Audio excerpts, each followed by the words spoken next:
नमस्कार साथियों, मैं पीयूष त्रिवेदी स्वागत करता हूं आप सभी का आपके अपने स्टडी यूट्यूब चैनल जियोपॉल आईएएस पे। हमारी साइंस की जर्नी में आज का जो टॉपिक है बड़ा इंपॉर्टेंट है, ब्लड सर्कुलेटरी सिस्टम। इस टॉपिक से बहुत से क्वेश्चंस आपके रेज होते हैं और बहुत ही इंपॉर्टेंट टॉपिक है, ध्यान से समझिएगा। इस टॉपिक को अगर आपने एक बार समझ लिया सही तरीके से तो यकीन मानिए और भी कई जो सिस्टम होते हैं बॉडी के, उनको भी समझने में आपको बहुत हेल्प मिलेगी। देखिए, इसके पहले जो टॉपिक मैंने पढ़ाए हैं उनमें एक बड़ा इंपॉर्टेंट टॉपिक था, वो था हमारा सेल। अब आप देखो यहां पर जब मैं बात करूंगा तो वही प्रीवियस टॉपिक से बहुत सी कनेक्टिंग लिंक आएंगी यहां पर, इसलिए मैं कहता हूं कि फॉलो अप करते चलिए प्रीवियस टॉपिक्स को। ठीक है, मेरी प्लेलिस्ट बनी हुई है, हिंदी की अलग बनी हुई है और इंग्लिश की अलग बनी हुई है, सेपरेट वीडियोस हैं। बॉडी ऑर्गन सिस्टम्स जो होते हैं उन पर मेरे वीडियोस बने हुए हैं, स्टार्टिंग से लेकर अब तक की सारी चीजें बहुत ही सिस्टमेटिक वे में वहां पर दी गई हैं। आपको सिर्फ करना यह है कि सिस्टमेटिक वे में उनको स्टडी करिए। कोई क्वेश्चन रेज होता हो तो प्लीज आप कमेंट करें। यहां पर मैं बता दूं कि हमारी जो साइंस की अभी जर्नी चल रही है, इसमें आपको सबसे पहले biology, then physics, then chemistry, और इसके बाद में आपको जो साइंस एंड टेक जो है पूरा कंप्लीट आपको एक सिस्टमेटिक वे में मिलेगा।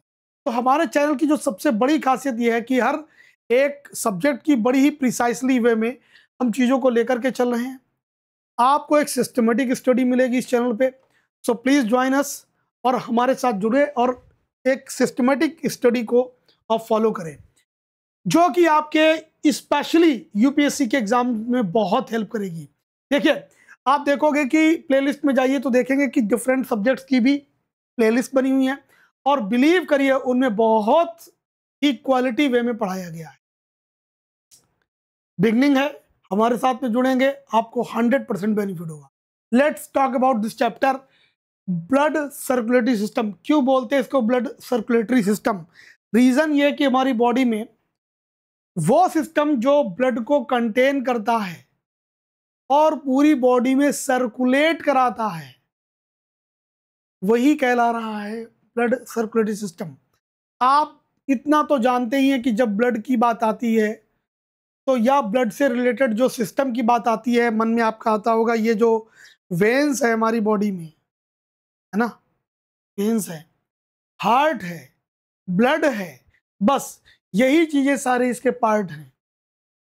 तो याद रखिएगा, ब्लड सर्कुलेटरी सिस्टम में एक सबसे इंपॉर्टेंट पॉइंट जो नोट कर लिए वो ये है, William Harvey, William Harvey known as father of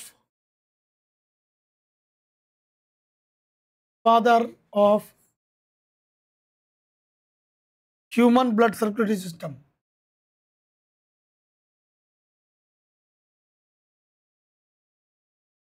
बल्कि मैं बोलूंगा ब्लड सर्कुलेटरी सिस्टम। हम लोग तो पढ़ेंगे ह्यूमन में, है ना।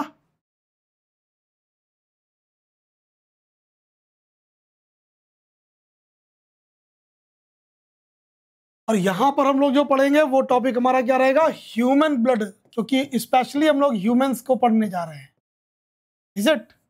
तो ह्यूमन ब्लड सर्कुलेटरी सिस्टम में the first point is William Harvey is the father of circulatory system. एक बात आप और जान लो, जो सर्कुलेटरी सिस्टम है ना, ये दो टाइप के होते हैं, circulatory systems are two types।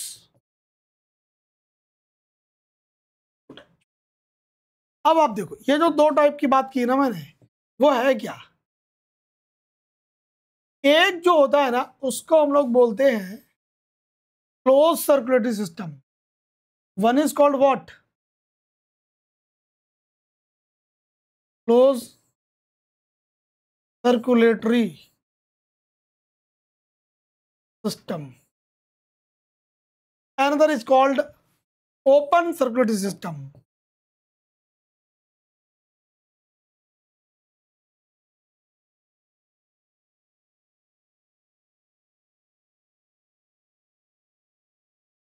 Close का मतलब क्या है? देखो, आपने देखा होगा, अगर ब्लड की बात करें तो आप जानते हो ऐसे ना, ऐसे तो जानते हो कि ये जो हमारी दिख रही ना वेन्स, ये जो ब्लड वेसल्स हैं, इनमें ब्लड है।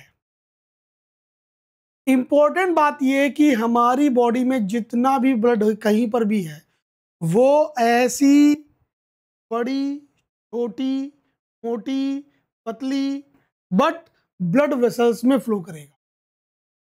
और अगर इस तरीके से ब्लड फ्लो करता है, यानी पाइप्स में ब्लड फ्लो करता है, तो उसको हम लोग बोलते हैं close circulatory system. Close circulatory system, ठीक है। अब ध्यान देना, कौन से एनिमल का क्लास ऐसा है जो इसमें आता है, तो ध्यान रखिएगा, ऑल वर्टिब्रेट्स। इसमें आएगा ये वर्टिब्रेट्स में,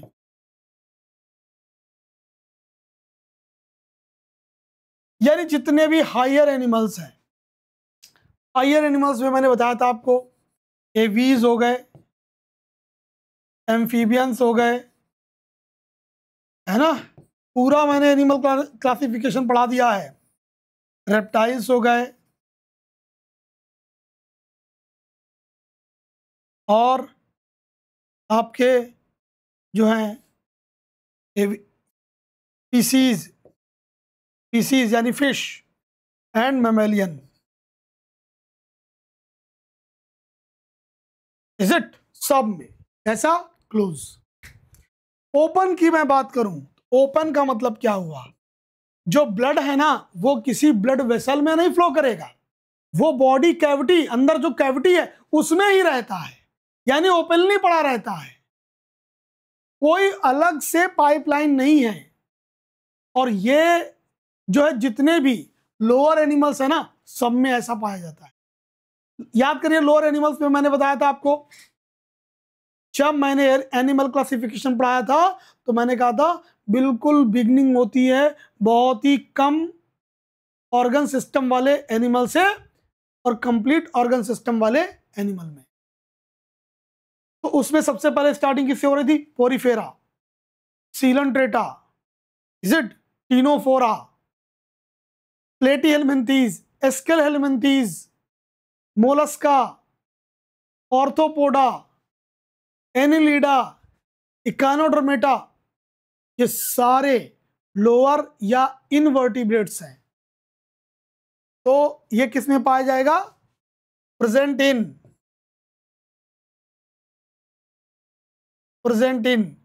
इनवर्टिब्रेट्स, इनवर्टिब्रेट्स, ओके। अब यहां पर एक बात समझो ध्यान से, very very important.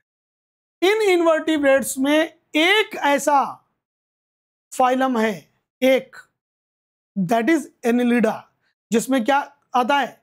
Leach, earthworm, is it. इस वाले फाइलम के जो एनिमल्स है, उनमें क्लोज ब्लड सर्कुलेटरी सिस्टम पाया जाता है।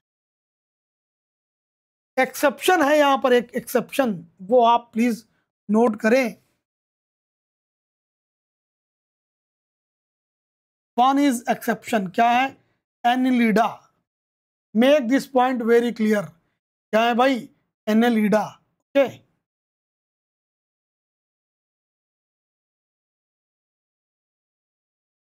Yes, also present closed circulatory system. So I made it very clear that in which animal groups the closed circulatory system and in which animal group open circulatory system is present. Let's move forward. अगर मैं बात करूं इनके part की, कि भाई ठीक है, ब्लड से रिलेटेड सब कुछ मैटर है, ऑर्गन्स, जो ब्लड ऑर्गन्स हैं उनसे रिलेटेड है। सर्कुलेटरी क्यों बोलते हैं इसको? सर्कुलेटरी इसलिए बोलते हैं क्योंकि ब्लड कभी भी कहीं पर किसी भी टाइम बॉडी के अंदर रुकता नहीं है, सर्कुलेशन होता रहता है। क्यों होता रहता है? क्योंकि रीजन ये है कि ब्लड का फंक्शन ही अपना ऐसा है, ब्लड का फंक्शन ही ऐसा है, उसको मूव करना है। समझो इस बात को। अभी मैं ब्लड के फंक्शन बताऊंगा तब उसमें तो ये बात आएगी, लेकिन इससे पहले भी आप समझो कि भाई हमारी बॉडी में ब्लड का रोल क्या है। तो ब्लड का रोल यही तो है कि आप जो कुछ भी फूड लेते हो, वो जब डाइजेस्ट होकर के स्मॉल इंटेस्टाइन से एब्जॉर्ब होता है, तो वो एब्जॉर्ब जो न्यूट्रिएंट्स होते हैं वो अल्टीमेटली कहाँ जाते हैं? वो जाते तो हमारे ब्लड में ही है। और जब वो ब्लड में जाते हैं तो क्या होता है? ब्लड सर्कुलेट करके जहां जहां रिक्वायरमेंट है उसकी, न्यूट्रिएंट्स की जिस बॉडी ऑर्गन्स में रिक्वायरमेंट है वहां ब्लड ही तो लेकर के जाएगा। और भी बहुत सी चीजें हैं। बॉडी की जो सेल्स हैं वो बहुत सी बायोकेमिकल प्रोसेस करती हैं। उस बायोकेमिकल की प्रोसेस के एंड में बहुत से प्रोडक्ट बनते हैं, बहुत से बाय प्रोडक्ट्स बनते हैं। तो जो वेस्टेज है वो फिर अगर सेल के अंदर ही रहा तो क्या सेल को हार्म नहीं करेगा? उसका भी वहां से डिस्पोज होना जरूरी है। तो यही ब्लड वहां से प्रोडक्ट भी और बाय प्रोडक्ट्स भी लेकर के सर्कुलेट होता है बॉडी के अंदर, और जिसको जहां से एक्सक्रीट कराना है वहां से एक्सक्रीट भी कराता है। ऐसे ही जब हम रिस्पायरेशन करते हैं तो ब्रीदिंग के टाइम पे हम गैसेस इनटेक करते हैं, लंग्स में जाती हैं, और उन्हीं लंग्स में से सिर्फ और सिर्फ ऑक्सीजन जो है वो डिजॉल्व होकर के आगे बढ़ती है, वो पास आउट होती है, लंग से जाती है ब्लड के अंदर, और वहीं पर ब्लड लेकर के कार्बन डाइऑक्साइड को आता है लंग्स के पास। तो एक्सचेंज ऑफ गैसेस होता है, O2 का इनटेक इन द ब्लड, और जो CO2 है वो एक्सपेल होती बाहर होती है। तो ये भी बहुत इंपॉर्टेंट है। और समझिए जो ब्लड है हमारा हमारा ब्लड क्या करता है? बॉडी का जो टेम्परेचर है उसको वो मेंटेन करता है। और यही तो रीजन है, याद करिए, जो हायर एनिमल्स थे उनको क्या बोला गया? उनको बोला गया वार्म ब्लडेड। जो इनवर्टिब्रेट्स जो थे, वर्टिब्रेट्स थे, इनको क्या बोला गया? Warm blooded.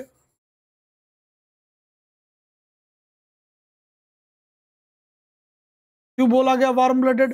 रीजन यही है क्योंकि ये बॉडी को मेंटेन रखते हैं। जैसे हमारी बॉडी का टेम्परेचर 37 डिग्री सेल्सियस है, तो आप गर्मी में रहिए, ठंडक में रहिए, तो ये नहीं होगा कि बॉडी गर्म हो जाए। ठंड में चलेगा तो बॉडी ठंडी होगी, नहीं होगा। बॉडी के अंदर ब्लड सर्कुलेट होकर के क्या करता है? बॉडी के टेम्परेचर को मेंटेन रखने में हेल्प करता है। Is it? तो बॉडी का टेम्परेचर मेंटेन रहता है, इसीलिए बॉडी कैसी रहती? वार्म रहती, वार्म ब्लडेड हो गए। जबकि इन लोगों में क्या होता है? इन लोगों में ये मैकेनिज्म नहीं पाई जाती। ब्लड तो है, ब्लड तो है, बट ऐसे ऑर्गन सिस्टम नहीं है जो उनकी बॉडी का टेम्परेचर मेंटेन कर सके, इसलिए ये कोल्ड ब्लडेड एनिमल्स कहलाते हैं। तो सोचिए ब्लड का क्या रोल है। ब्लड के इनॉर्मस फंक्शन है, that we will discuss also. आप सबसे पहले बात करते हैं पार्ट्स ऑफ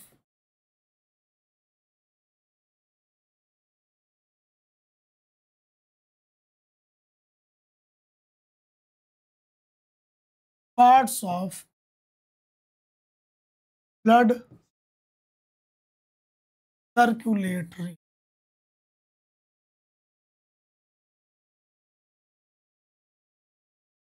देखो,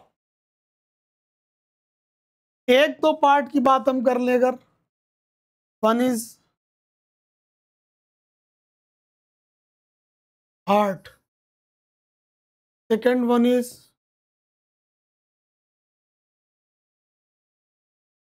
blood, third one is blood vessels.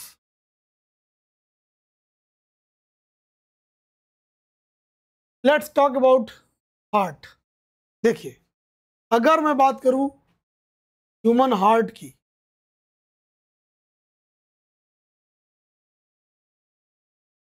तो नोट द फर्स्ट पॉइंट। जो स्टडी है ना हार्ट की, study study of human heart is called cardiology. Okay, और एक पॉइंट आप याद रखें,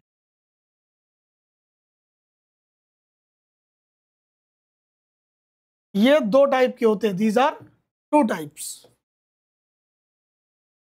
टू टाइप्स। कौन कौन से हैं? One is called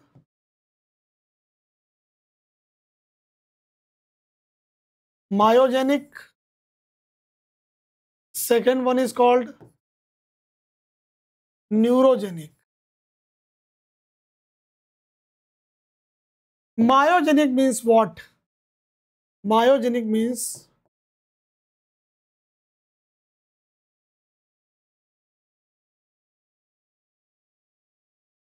heart is controlled by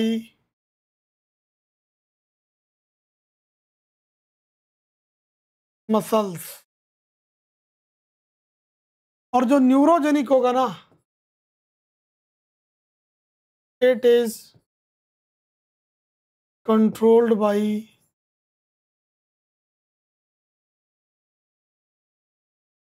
nervous system.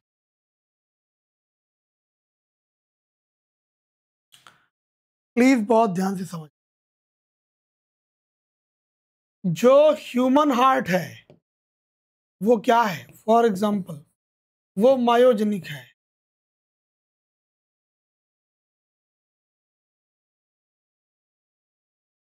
और न्यूरोजेनिक जो है, it is present where? In vertebrates. देखो, एक तो मैंने बताया आपको सब में ये प्रेजेंट नहीं होता है भाई, सब में ये प्रेजेंट नहीं है। इनवर्टिब्रेट्स में कुछ में ही पाया जाता है, हार्ट नहीं, बट हार्ट शेप जैसी स्ट्रक्चर। बट वो क्या है, उनकी नर्व गैंग्लियन के द्वारा कंट्रोल होता है। मायोजेनिक हार्ट जो टोटली मसल्स के द्वारा हार्ट होता है। एक पॉइंट ये है, ह्यूमन हार्ट, ह्यूमन जो हार्ट है is made of cardiac muscles.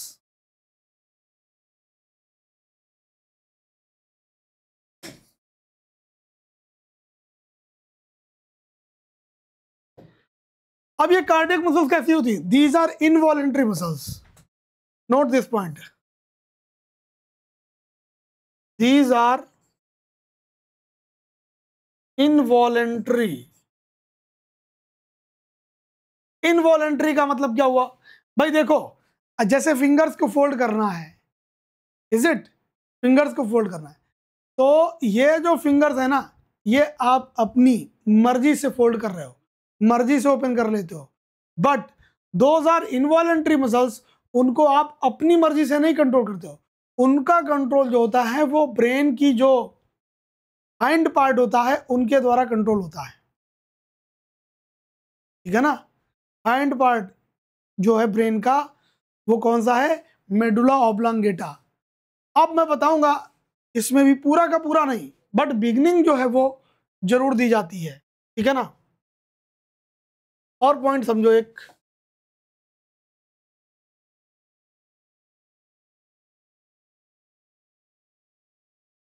The outer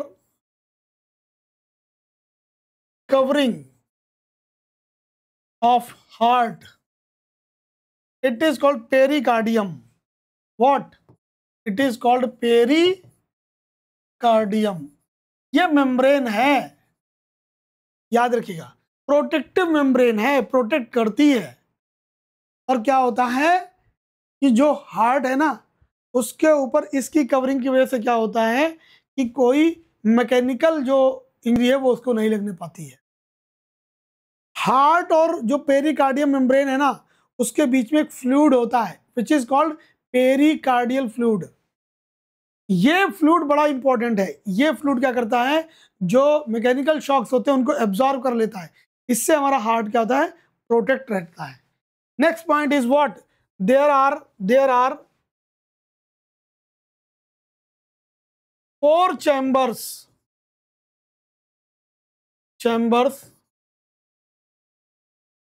present in the heart. Note down. Two upper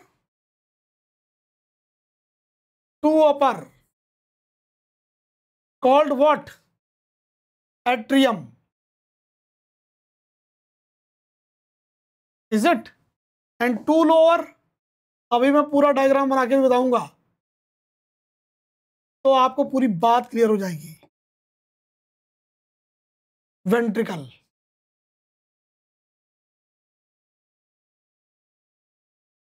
is it? Very very important. अब मैं आपको ये बता दूं यहीं पर कि ह्यूमंस में तो या मेमेलियंस में तो 4 चैम्बर्ड होता है, but note down the important thing, जो पीसीज है ना, Pisces has 2 chambered heart, 2 chambered, ठीक है। वहीं पर एम्फीबियंस, एम्फीबियंस जो होते हैं ना, हैज 2.5 बोलते हैं उसको, बट एक प्रकार से 3 चैम्बर्ड ही होता है, 3 चैम्बर्ड।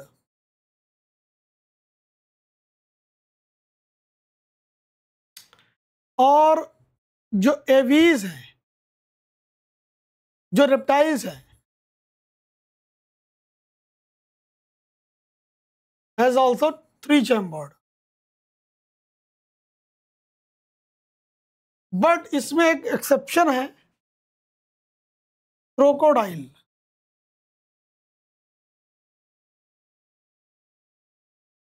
हैज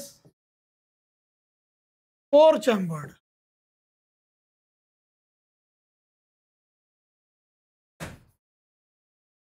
ये एक्सेप्शन है, इस बात को आप ध्यान रखिएगा। एक पॉइंट और बता दूं कि जो एवीज ग्रुप है, एवीज यानी बर्ड्स का, देखिए ये टर्म्स में बार बार क्यों लाता हूं, इन टर्म्स से क्या होता है, आपको एक कनेक्टिविटी मिलती है। आपका माइंड जो होता है ना, वो साइंस के लिए कैपेबल होता है। अगर किसी भी बैकग्राउंड से आप हैं, तो सपोज करो आपको मैं जब बार बार रिलेट करूंगा ना, तो ये ऑटोमेटिक आपको चीजें सारी लर्न हो जाएंगी।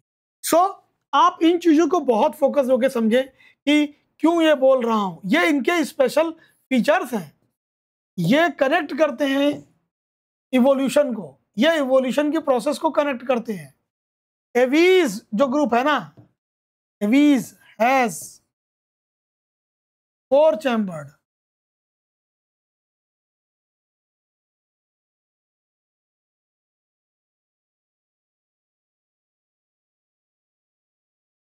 और मैमेलियंस, यस, मैमेलियंस ऑब्वियस सी बात है।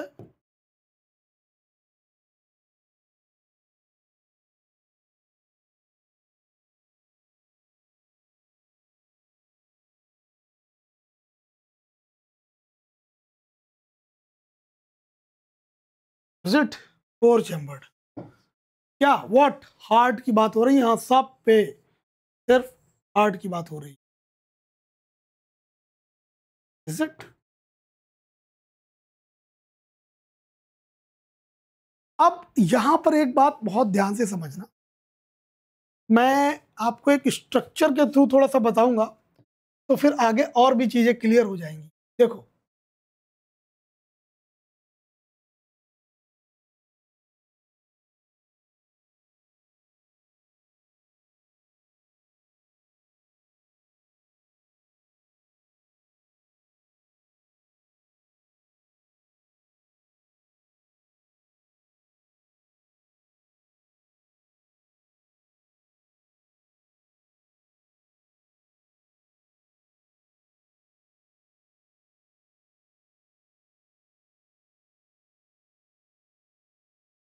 अब इसमें ये जो देखते हैं ना, ये राइट एट्रियम है,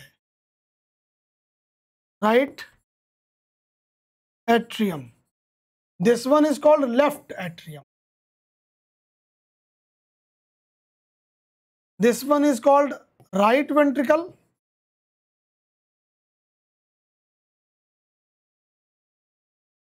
this one is called left ventricle.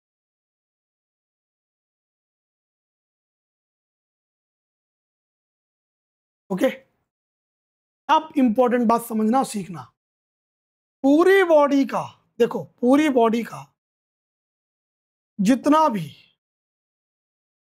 Impure blood होता है,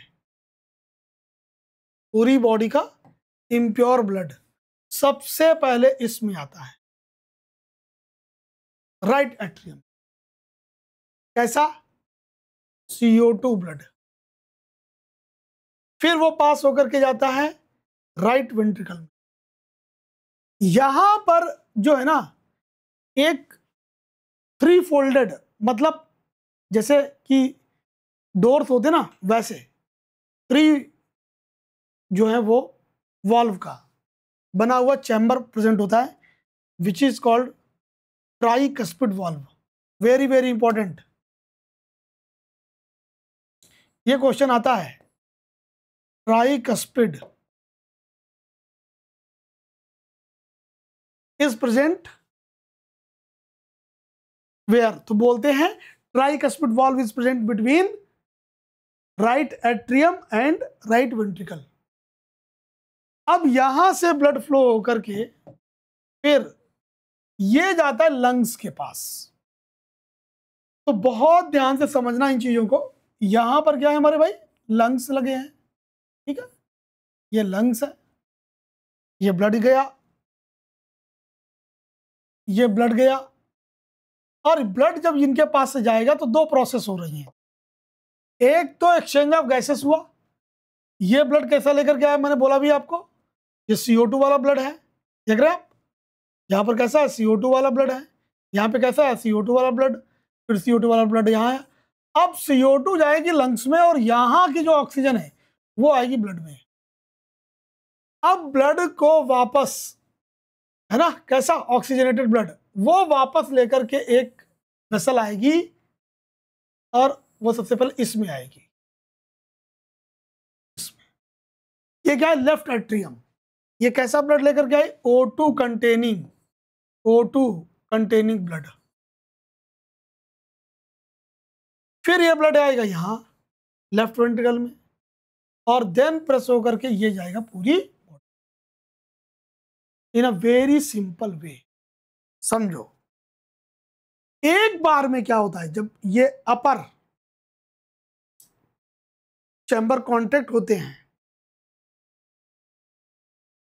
तो यह वाला ब्लड यहां आ रहा होता है, ऐसे। फिर जब ये ऐसे प्रेस होते हैं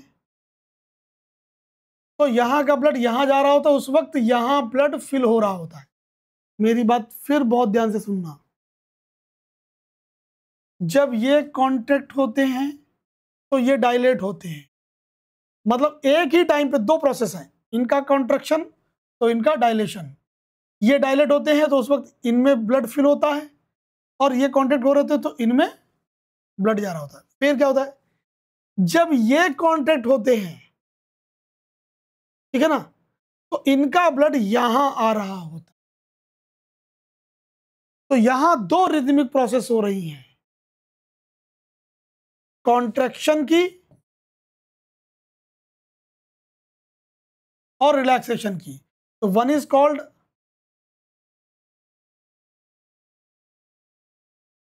systole, another is called diastole. Systole means what? Contraction of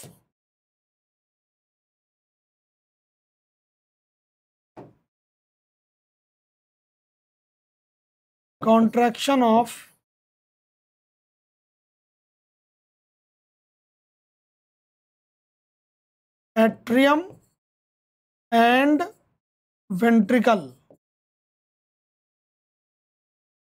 Is it? और dilation means diastole का मतलब dilation of, और relaxation भी कह सकते हो, dilation of atrium and ventricle. Is it? इनका ये देखो ऐसे मान लो, अभी ये कॉन्टैक्ट, ये dilate, this one, is it? और contraction of upper 2 chambers and dilation of lower 2 chambers at the same time, then the contraction of the lower 2 chambers and dilation of upper 2 chambers. It is called a cardiac cycle. A cardiac cycle, और इस एक cardiac cycle को complete होने में 0.8 second का समय लगता है। Is it?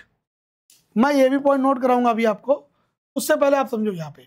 यहाँ पे एक थिन लेयर प्रेजेंट है इसके ऊपर,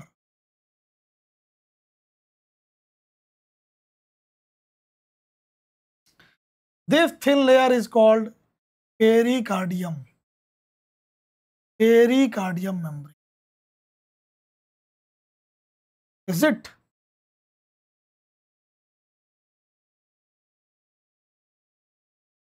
और ये this one is called pericardium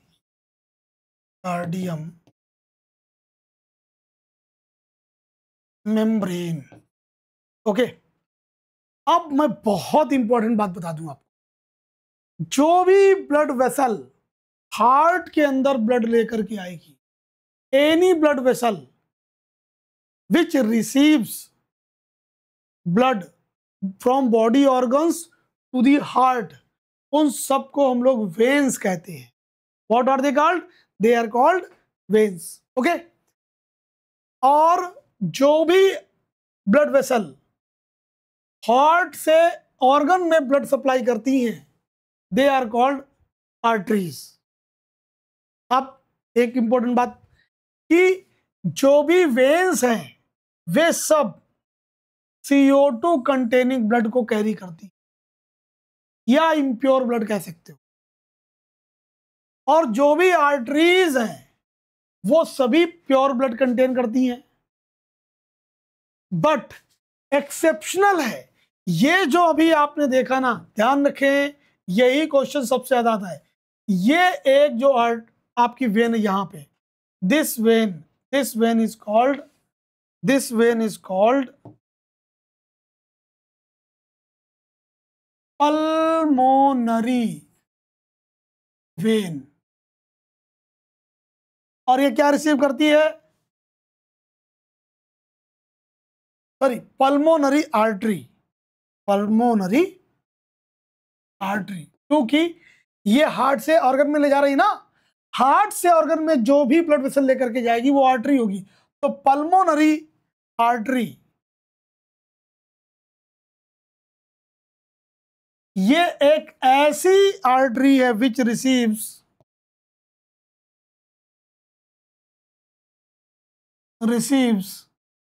CO2 blood या इम्प्योर ब्लड। एक्सेप्शनल है, यही आपको याद रखना है। एट द सेम टाइम ये जो आप देख रहे हो व्हाइट आई है ना, ये एक वेन है, इट इज अ वेन। और कैसा ब्लड लेकर के आई है ये देखिए, O2 ब्लड। मैंने बोला था वेन्स ऑलवेज रिसीव और कंटेन CO2 ब्लड, बट एक ये एक्सेप्शनल है, what? Pulmonary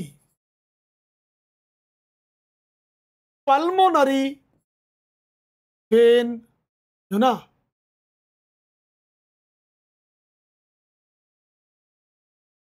receives O2 blood. एक बात और मैं बता दूं, ये जो राइट साइड आप देख रहे हैं ना यहां पे, ये यहां पर क्या होता है, नर्व्स का बना हुआ, नर्व्स का एक पूरा ग्रुप होता है। जो नर्व्स क्या होती है, जो पूरी कार्डियक वॉल है ना उसमें जाती है, और ये कार्डियक वॉल्व में क्या करता है, एक करंट कह सकते हैं आप, मैसेज का एक करंट फ्लो करता है। Is it? और it is called sino auricular node. क्या बोलते हैं इसको? ऑरिकुलर नोड, या इसी को बोलते पेस मेकर। ये आर्टिफिशियल है, वो ये नेचुरल है, याद रखिएगा। It is called pacemaker. Means जब इसमें फर्स्ट हार्ट बीट देनी थी तो यही ग्रुप ऑफ जो न्यूरॉन्स है इसी में करंट आता है, या कह सकते हो पंपिंग, फर्स्ट पंपिंग का मैसेज, और ये it is called pacemaker. आपने सुना होगा कि आर्टिफिशियल पेस मेकर भी लगा किसी कार्ड में, तो इसका जो फंक्शन है वो यही है, to maintain the rhythmic cardiac cycle. और अगर ये डिस्टर्ब हो गया तो कार्डियक साइकिल भी डिस्टर्ब हो जाती है। So these are the important points. अब हम थोड़ा बहुत और आगे इसमें लिख ले, इसके आगे एक डायग्राम के थ्रू सारी बात क्लियर हो जाएगी। वेन्स रिसीव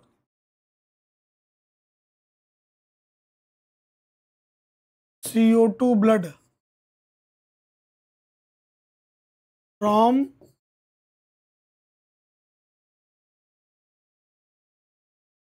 कहां से ऑर्गन्स।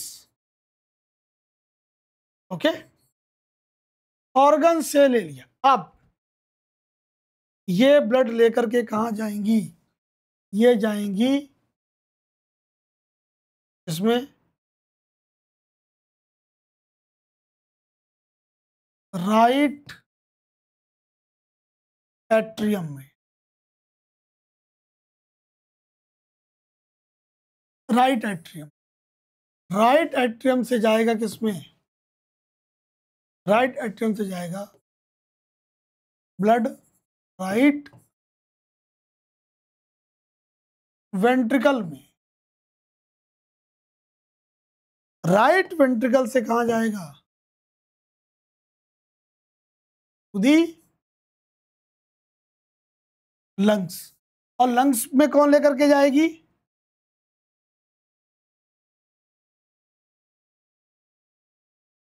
यहां से कौन जाएगी, पल्मोनरी आर्टरी। ऐसा ब्लड CO2 ब्लड है ना, किसके पास लेकर के जा रही है, देखिए किसके पास, लंग्स के पास। अब लंग्स के पास में क्या होगा, एक्सचेंज ऑफ गैसेस।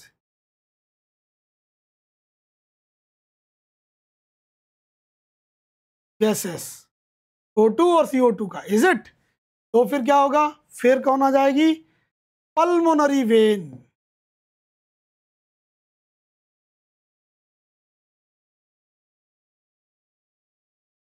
और ये क्या करेगी पल्मोनरी वेन, ये लेकर के जाएगी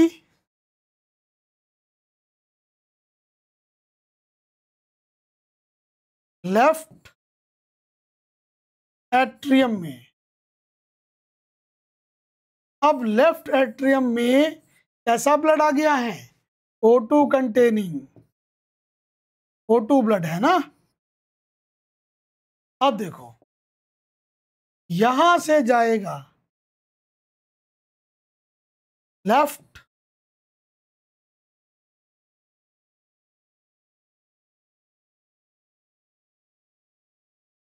लेफ्ट वेंट्रिकल, और लेफ्ट वेंट्रिकल से एक बड़ी आर्टरी है which is called aorta.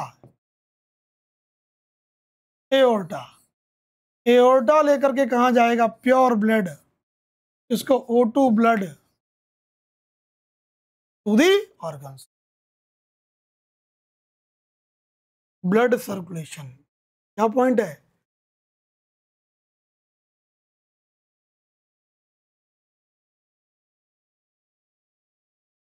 Yes, ये है blood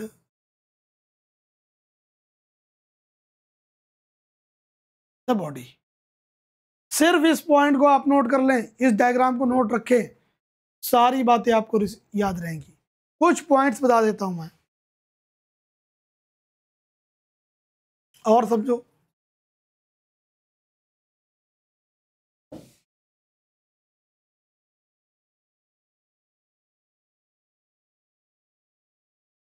cardiac cycle takes 0.8 second to complete, ठीक है। एक आता है term blood pressure, very very important, blood pressure. अब ये ब्लड प्रेशर क्या चीज है, देखो, the pressure,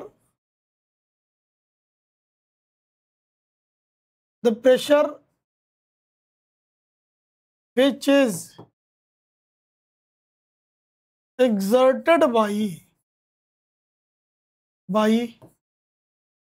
blood on the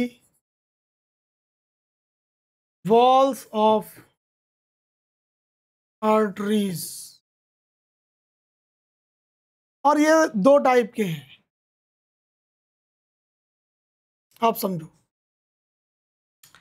blood pressure की बात बता रहा हूं मैं, ये कितने दो टाइप के हैं, systolic and second one is diastolic. Systolic जो होता है 120 mmHg के आसपास होता है पर क्यूबिक सेंटीमीटर, है ना। और जो डायस्टोलिक है इट इज 80 mmHg पर क्यूबिक सेंटीमीटर। मैं क्या कह रहा हूं इसको आप समझें, पहले ध्यान दीजिए। देखो, ये हार्ट जब कांटेक्ट होगा तो ब्लड बहुत फोर्स के साथ जाएगा आर्टरीज में। तो जब ये ब्लड फोर्स के साथ जाएगा आर्टरीज में, तो जो आर्टरीज की जो वाल हैं इन पर प्रेशर नहीं एक्सर्ट करेगा, बताइए। इसीलिए आप क्या देखते हो, क्योंकि हार्ट मेजर लेफ्ट साइड में है ना, तो इस हैंड पे आपके ब्लड प्रेशर के मेजरमेंट के लिए जो लगाते हैं मशीन, इज इट, तो वो मेजर करता है आपके ब्लड प्रेशर को। तो एक तो वो मेजर करता जब ये कांटेक्ट हुआ, वो 120 mmHg के आसपास गया। और जो दूसरा होता है जब ये डायलेट करता है, उस वक्त भी इतना नहीं, लेकिन एक प्रेशर तो हमेशा लगता रहेगा ना, वो होता है 80 mm।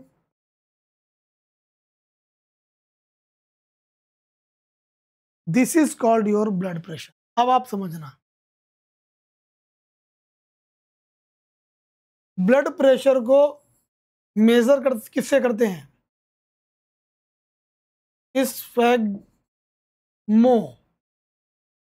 मैनोमीटर। ये वो डिवाइस है विच measures the blood pressure. Normal blood pressure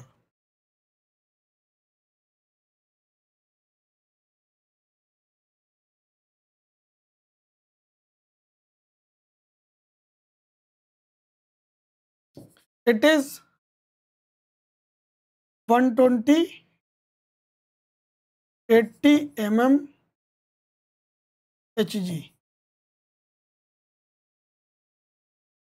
और हाई ब्लड प्रेशर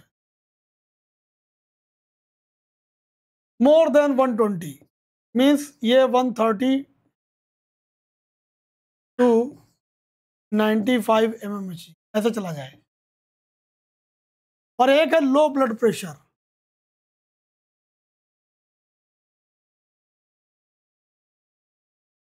वो आपका बिलो 120 रहेगा, यानी कि 100 टू 80 mmHg। ये एक नॉर्मल फिगर्स हैं, मेरी बात समझना। कई बार ऐसे ही आप बहुत खेलते हो तो उस वक्त ब्लड बढ़ जाता है, ब्लड प्रेशर, लेकिन वो कोई abnormal कंडीशन नहीं है। अगर ये प्रेशर कंटिन्यू रहती है 24 घंटे में, तो वो एबनॉर्मल कंडीशन की कैटेगरी में आता है।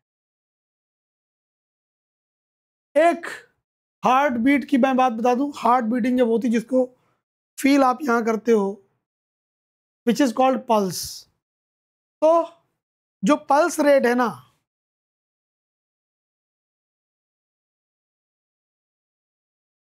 pulse rate which is 72 times per minute. Is it? ये सारी बातें किसके रिगार्डिंग थी? ये बात थी रिगार्डिंग हार्ट के। अब आ जाओ जरा ब्लड वेसल्स की बात कर लें।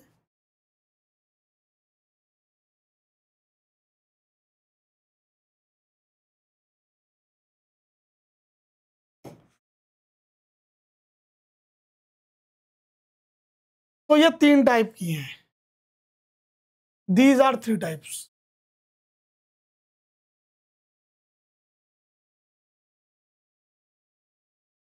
कौन से वो 3 टाइप्स हैं? देखिए, नंबर 1 आर्टरीज। अब अगर मैं आर्टरीज की बात करूं, इसमें पॉइंट आप नोट कर लो, they always receive O2 blood from heart to organs। और ये प्रेजेंट कहाँ होती है? डीप। अच्छा, ये पहले बता दूं, इसमें एक्सेप्शन तो बता ही दूं, नहीं तो गड़बड़ हो जाएगा। एक्सेप्शन पल्मोनरी, जी हाँ,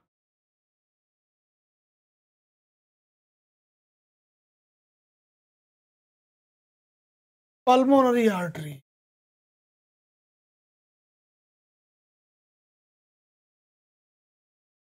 पल्मोनरी आर्टरी जो है वो CO2 ब्लड करती है, CO2 ब्लड को रिसीव करती है from right ventricle to lungs. लिखवा दिया है मैंने वहीं पर, इसलिए। और एक बात, ये प्रेजेंट कहाँ होती है?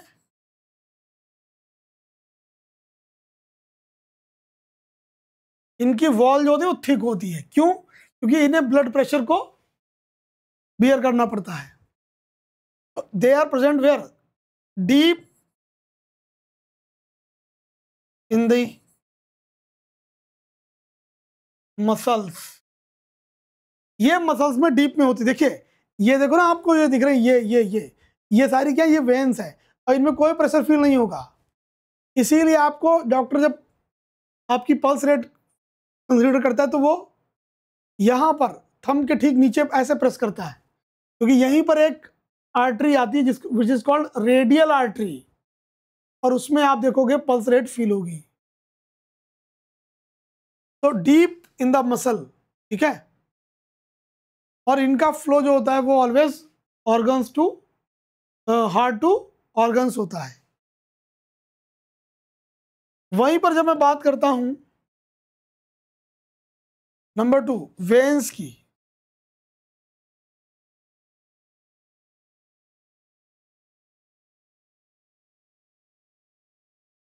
तो वेन्स में आप याद रखिए,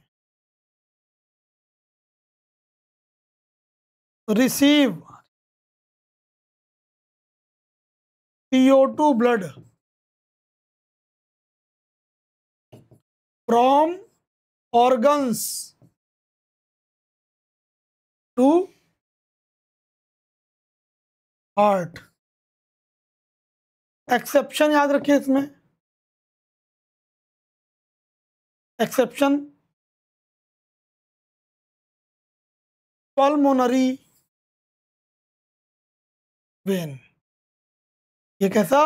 O2 ब्लड रिसीव करती है from lungs to heart to the left atrium. Is it? Third one होती है हमारी blood capillaries.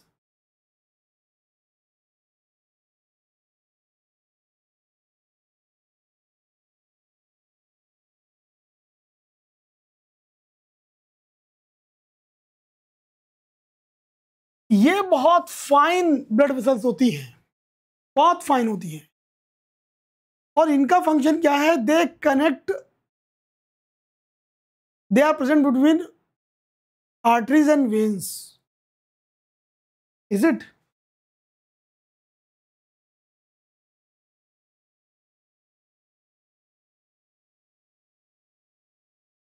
They are present between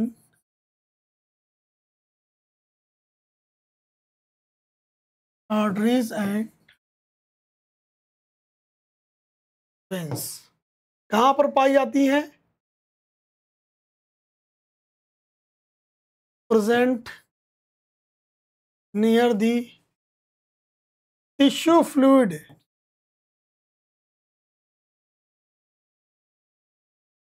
और ये बहुत इंपॉर्टेंट रोल प्ले करती हैं। टिश्यू फ्लूइड क्या होता है? टिश्यू फ्लूइड ऐसे समझो जैसे कि ये सेल है, ये तो न्यूक्लियस हो गया, ये साइटोप्लाज्म है, यहां पर जो है ना ये दूसरी सेल है,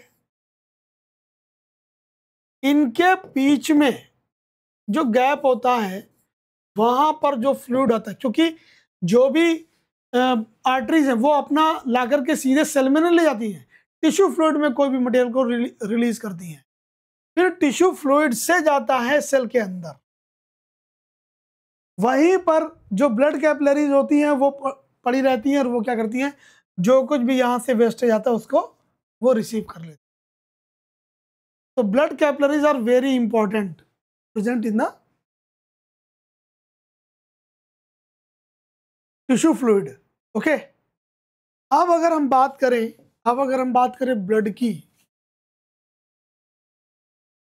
तो ब्लड के आप बस कंपोनेंट आप समझ लो,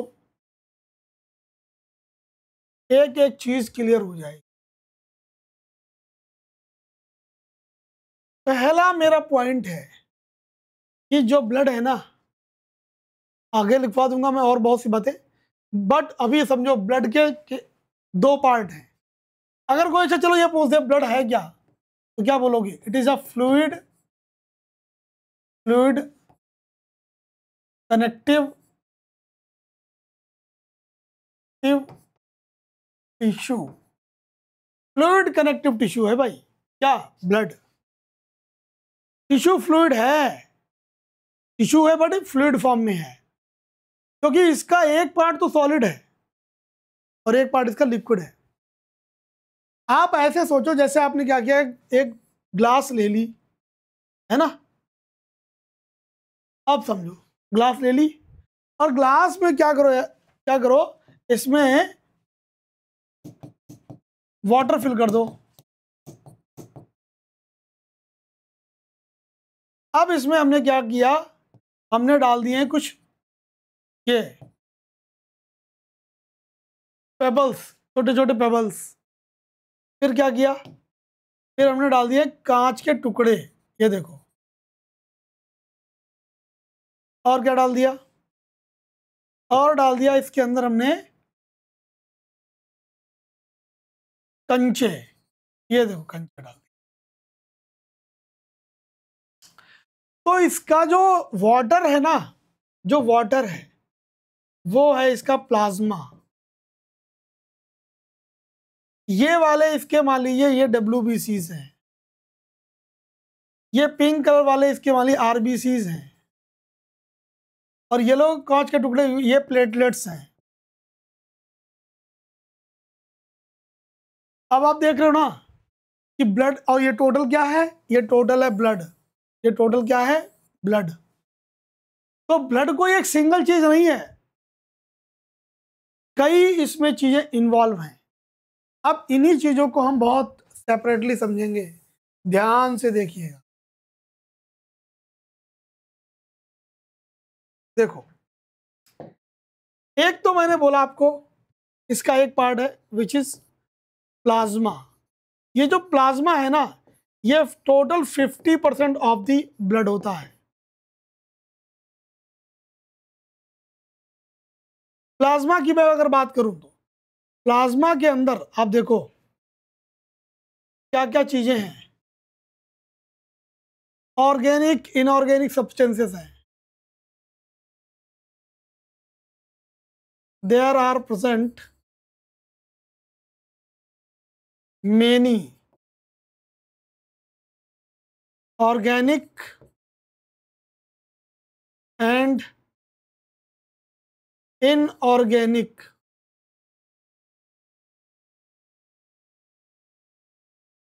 ये ना सोचो, आप ऐसा सोचो यार, जो कुछ भी खाया पिया हमने वो ब्लड में कौन रिसीव करेगा? क्या जो हमारी ब्लड सेल्स है वो? नहीं, वो सब प्लाज्मा में जाएगा। प्लाज्मा अपने अंदर डिसॉल्व कर लेता है, ये कैपेसिटी प्लाज्मा के पास है। तो सबसे इंपॉर्टेंट क्या है? जो ब्लड प्लाज्मा है ये क्या क्या रिसीव कर सकता है? जो कुछ भी खाया पिया आपने, इसलिए इसमें ही सारे न्यूट्रिएंट्स जाते हैं। और वहीं पर जब सेल के अंदर प्रोडक्ट्स बनते हैं या जो बाई प्रोडक्ट्स बनते हैं, वो भी जब वापस ब्लड में आते हैं ना, तो वो भी किस में जाते हैं? ब्लड प्लाज्मा में। तो इसमें क्या नहीं प्रेजेंट है आप देखो, इसके अंदर प्रेजेंट है आपका कार्बोहाइड्रेट, इसी में प्रोटीन्स हैं, इसी में फैट्स हैं, इसी में विटामिन्स मिक्स हैं, इसी में मिनरल्स हैं,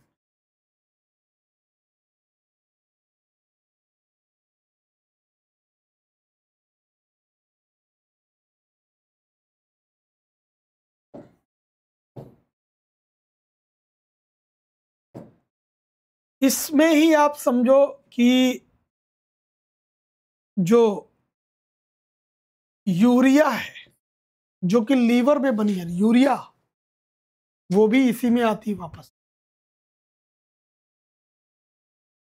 जो कन्वर्जन हुआ है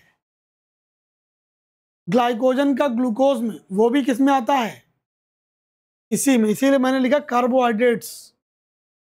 इसी में बहुत से हॉर्मोन्स भी इसी में आते हैं।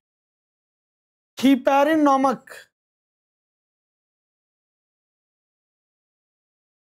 हीपैरिन विच इज अ एंटीकोगुलेंट है। ये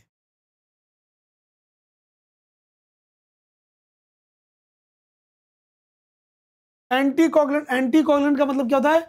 ये वो मैटर है जो ब्लड के अंदर ब्लड क्लॉटिंग नहीं होने देता है। Is it? ये क्या करता है? ये ब्लड क्लॉटिंग नहीं होने देता है।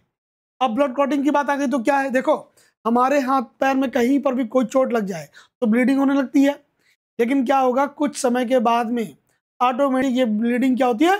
रुक जाती है। तो ये ब्लीडिंग का रुक जाना ही क्या है? It is called blood clotting.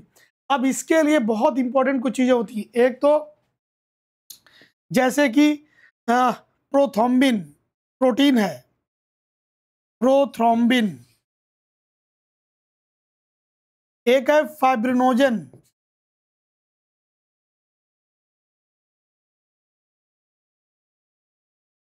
है ना। ये जो प्रोटीन है ये कोगुलेंट प्रोटीन है, याद रखिएगा। ये भी कहाँ प्रेजेंट है?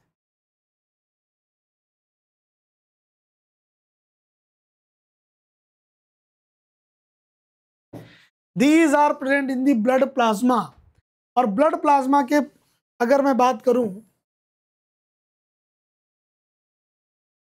जो इसका पीएच वैल्यू है इट इज 7.3 ना। तो कह सकते हो ब्लड जो है वो बेसिक इन नेचर किसकी वजह से? ब्लड प्लाज्मा की वजह से। तो ये भी पॉइंट नोट करिए,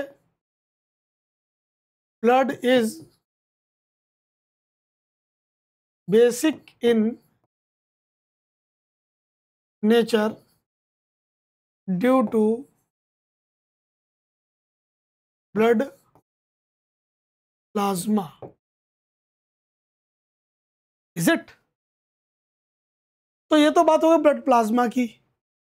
अब अगर हम बात करें ब्लड सेल्स की, दूसरा पार्ट मैंने बोला, दूसरा पार्ट कहलाता है ब्लड सेल्स। दो पार्ट बताया मैंने आपको, पहला ब्लड प्लाज्मा और दूसरा ब्लड सेल्स। अब देखो जो ब्लड सेल्स है ना, वो आपको 3 तरह से मिलती है।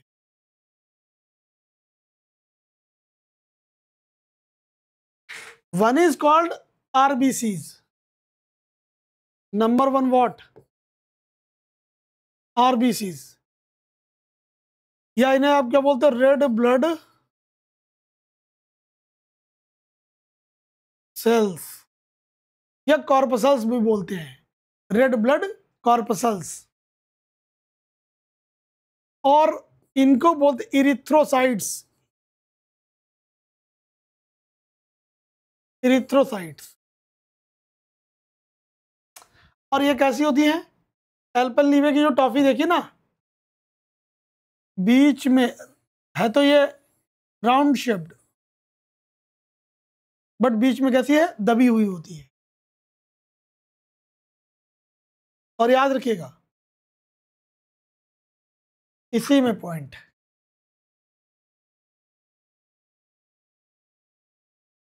हीमोग्लोबिन जो क्या है? प्रोटीन पिगमेंट है।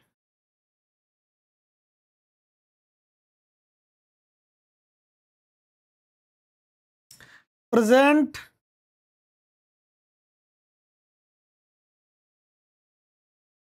On RBCs.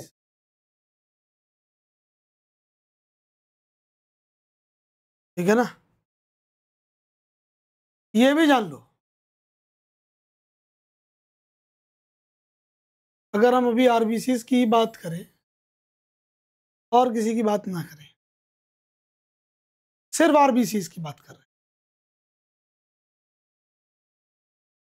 तो जो इसमें नंबर ऑफ आरबीसीज, तो ये याद रखें आप, आरबीसीज की जो संख्या है ना, वो ह्यूमंस में, स्पेशली मेंस में बहुत ज़्यादा होती है। 50 to 55 लाख पर क्यूबिक सेंटीमीटर। और ये मेल में है। फीमेल में आप याद रखो 45 to 50 इन फीमेल। एक पॉइंट और, जो हीमोग्लोबिन है ना, वो 14 to 16% पर 100 ml। ठीक है ना? ये होनी चाहिए, बट ये मेल में है। फीमेल में कुछ कम होती है, 10 to 12 पर 100 इन फीमेल। आरबीसीज का मेन फंक्शन क्या है, ये भी आप नोट कर लो। RBCs are non nucleated.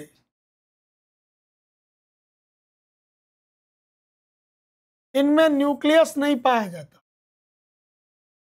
और इनमें माइटोकॉन्ड्रिया, एंडोप्लाज्मिक रेटिकुलम, ये भी सेल्स ऑर्गेनेलीज नहीं पाए जाते। एक पॉइंट। दूसरा, जब लाइफ स्पैन की बात आएगी of RBCs, it is 120 days. Formation की बात अगर मैं करूं, RBCs are formed by liver, but कह सकते हो एम्ब्रियोनिक कंडीशन। लेकिन ये जो है ना, आरबीसीज आर फॉर्म्ड बाई, हमारी बॉडी में एक तो होता है रेड बोन मैरो जो बोन्स होती है, और एक होता है येलो बोन मैरो। तो जो बड़े ज्वाइंट्स होते हैं ना बोन्स के, ध्यान से समझिएगा,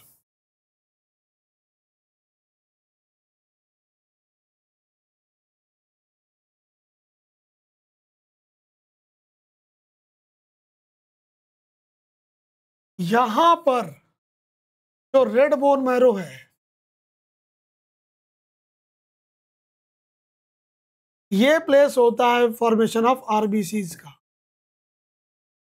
तो RBCs are form by red bone marrow.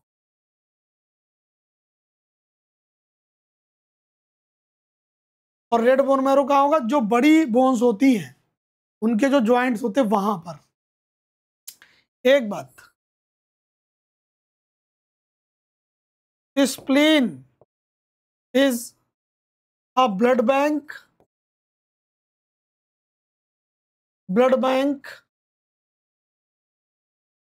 And graveyard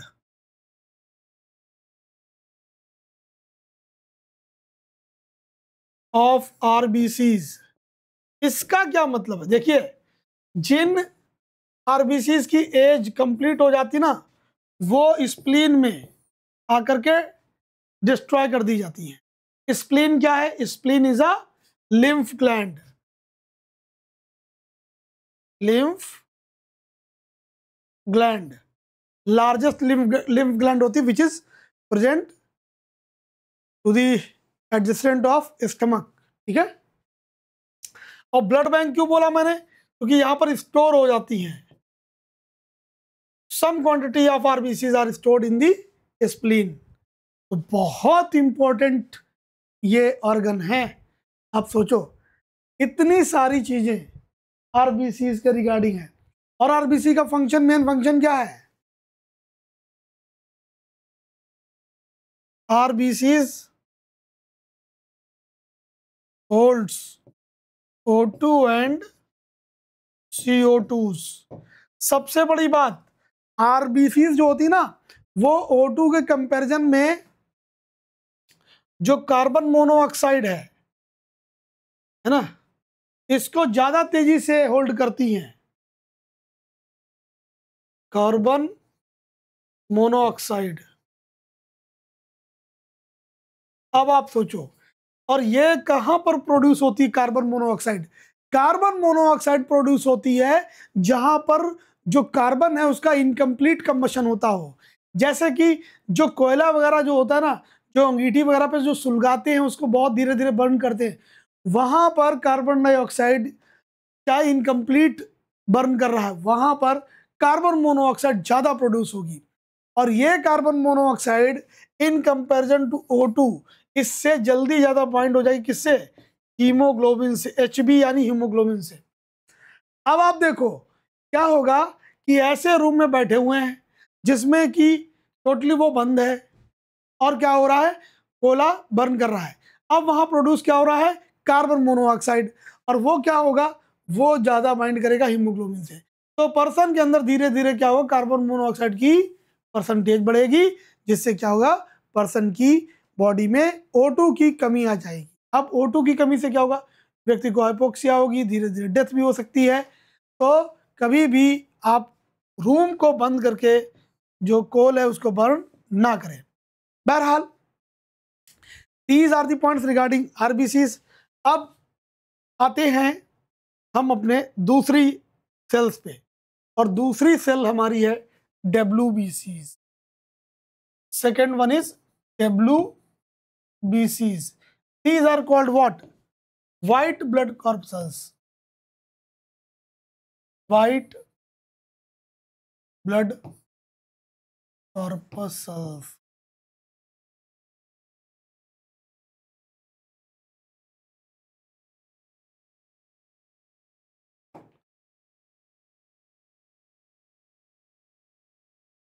क्या? अब WBCs के भी आपको दो टाइप मिले। Number one is called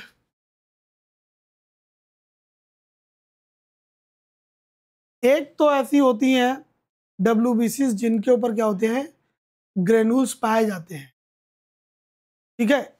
means इनकी जो सेल है उनमें छोटे छोटे छोटे छोटे पार्टिकल्स जैसी जो है वो इमेज दिखाई देती है, उनको बोलते हैं granulocytes, granulocytes.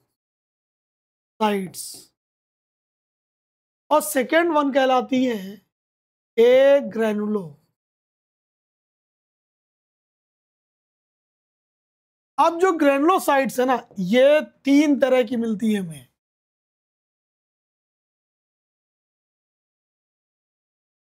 One is called इस्नोफिल्स,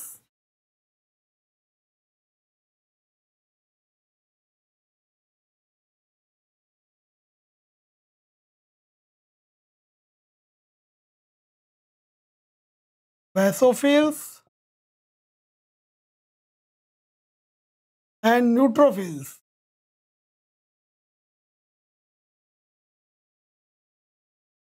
न्यूट्रोफाइल्स, is it. अब आप देखो, जो ए ग्रेनुलोसाइट्स हैं इनकी भी 2 category milli.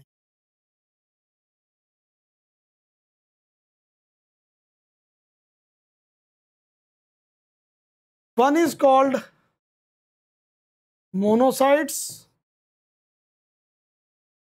And second one is called lymphocytes.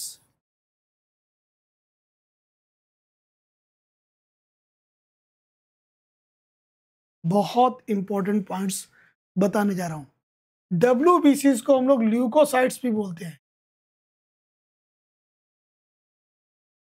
Okay.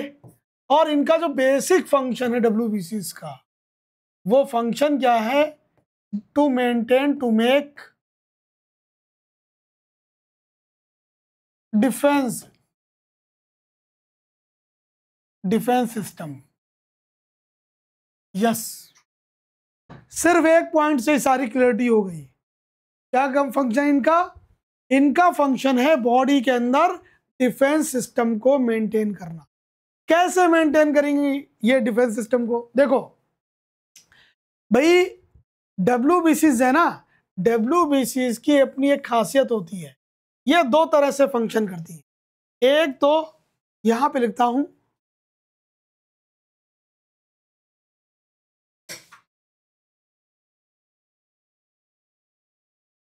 WBCs make defence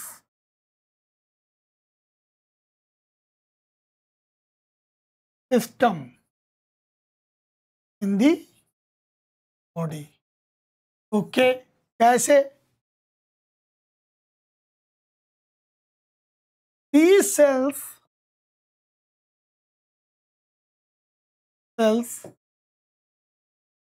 kills any microbe by 2 methods। अब इनके 2 मेथड्स सुन लो क्या है। एक तो डायरेक्टली ईट कर लेती है, one is by eating. It is called, इनकी फेगोसाइटिक प्रॉपर्टी है ना, ये इनकी फेगोसाइटिक प्रॉपर्टी है।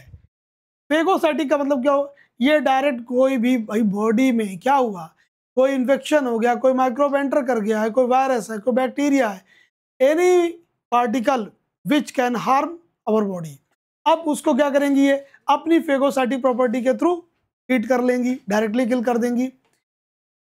तो वो तो हो गया इनका, जिसमें कि जो हमारी ग्रेनुलोसाइट्स है वो एक्सपर्ट है। दूसरा इनके पास मेथड है बाय प्रोड्यूसिंग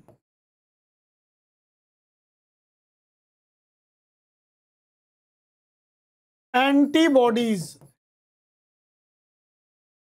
एंटीबॉडीज क्या होती है ये समझो पहले। These are the proteins, these are the protein molecules which kill the microbes,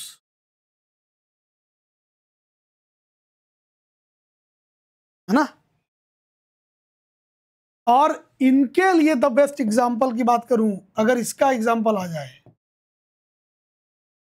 तो आप कह सकते हो लिम्फोसाइट्स।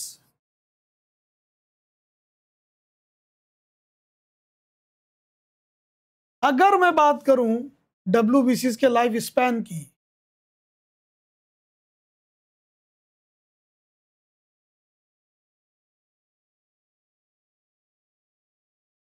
तो ये जो होता है 10 to 12 डेज होता है। एक दूसरा जो डब्ल्यूबीसीज है ना, ये 6000 to 8000 पर क्यूबिक सेंटीमीटर पाई जाती है।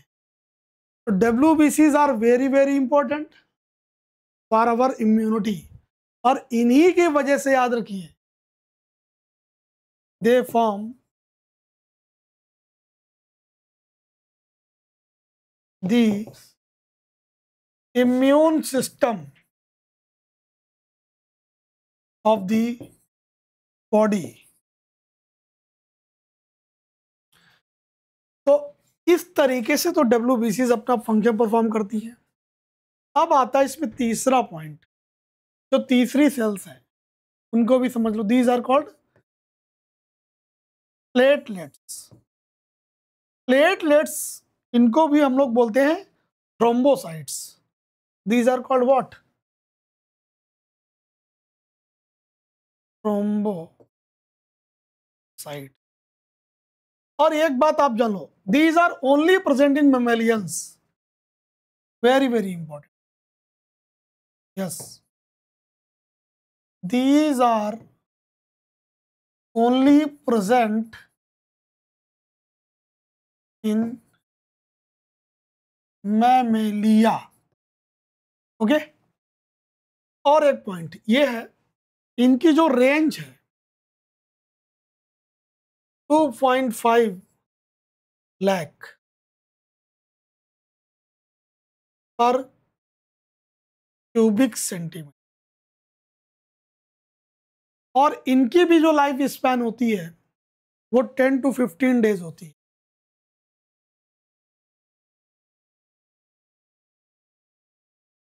10 to 15 डेज। इनका जो मेजर फंक्शन है वो समझो क्या है? They help in blood clotting. ठीक है ना। कैसे ये हेल्प करती है? जैसे ही कट लगता है तो वहां पर क्या होता है, ये एयर के कांटेक्ट में आकर के क्या होती है, डिसइंटीग्रेट हो जाती है। इनके डिसइंटीग्रेशन से क्या होता है, जो बॉडी के अंदर जो अदर एंजाइम्स होते हैं उनकी हेल्प से जो है, जो फाइब्रिनोजन है, जो फाइब्रिनोजन प्रोटीन है, वो फाइब्रिन नामक थ्रेड बना लेती है। ठीक है ना। और वही थ्रेड क्या होता है, चोट पर इस तरीके से एक नेटवर्क लाइक स्ट्रक्चर बना लेता है।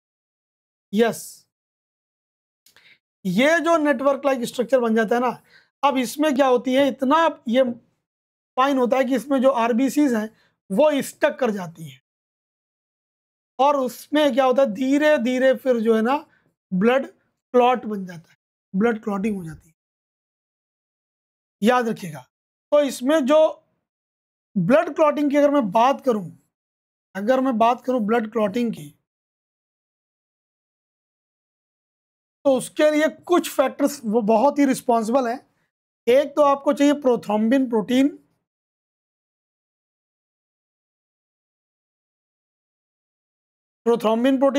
प्लस याद रखिएगा फाइब्रिनोजन, और प्लस प्लेटलेट्स। ये तीन फैक्टर मिलकर के क्या करेंगे, ब्लड क्लॉटिंग को करते हैं। ठीक है। अब मैं आपको कुछ बहुत ही इंटरेस्टिंग बात बताने जा रहा हूं कि आपने सुना होगा जो ब्लड है ना वो टोटल जो ब्लड होता है वो टोटल बॉडी का लगभग 8% होता है बॉडी के अंदर by weight. Total blood in the body is 8% of the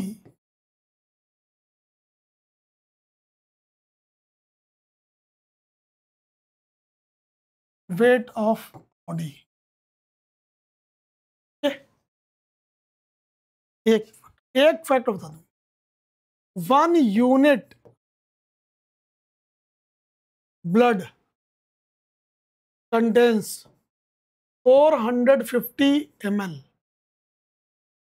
ये 1 यूनिट ब्लड में होता है और कोई भी पर्सन 90 डेज के डिफरेंस पे अपना ब्लड डोनेट कर सकता है। ओके, एक वर्ड आप सुनेंगे, cath lab. Cath labs are related with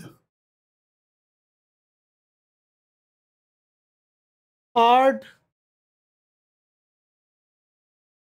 disease treatment chamber. याद रखिएगा, हार्ट ट्रांसप्लांट की भी जो प्रोसेस होने लगी आगे जाकर के, जब इतनी हमारी मेडिकल साइंस कैपेबल हो गई तो हार्ट ट्रांसप्लांटेशन भी हो गया। बहुत टिपिकल प्रोसेस होती है, बहुत सी चीज़ें कंसर्न की जाती हैं, बट मैं आपको बता दूं, क्रिश्चियन बर्नार्ड जो थे, क्रिश्चियन बर्नार्ड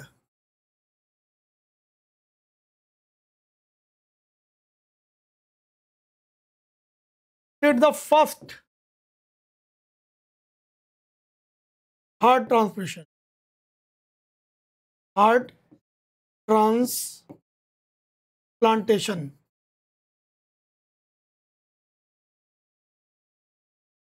साउथ अफ्रीका में कहीं पर इन्होंने अपना फर्स्ट हार्ट ट्रांसप्लांटेशन किया था इन 1967। और इन इंडिया, है ना, ये तो वर्ल्ड में हो गया। इन इंडिया डॉक्टर वेणुगोपालन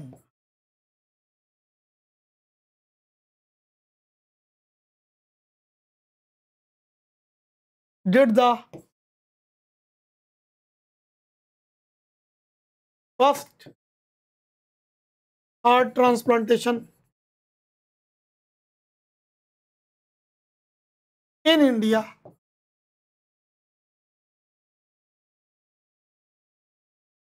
अब अगर हम बात करें तो ये एक बड़ी इंपॉर्टेंट चीज आती है कि जो कोई पर्सन को जब ब्लड डोनेट करने की बात आती है तो वहां पर हम लोग जो है ब्लड ग्रुप को कंसीडर करते हैं। ये ब्लड ग्रुप क्या चीज है, बहुत ही इंपॉर्टेंट। अगर मैं पूछूं आप सबसे तो प्लीज मुझे कमेंट में जरूर बताइएगा, जब आपके सामने ये ब्लड ग्रुप की बात आई तो ये ब्लड ग्रुप क्या चीज है। देखो, आपने देखा होगा कि जब तक सेम टाइप का ब्लड ग्रुप मैच नहीं होता है तब तक उसको ब्लड का ट्रांसफ्यूजन नहीं दिया था। अब ये क्यों नहीं दिया था, इसका रीजन समझिए।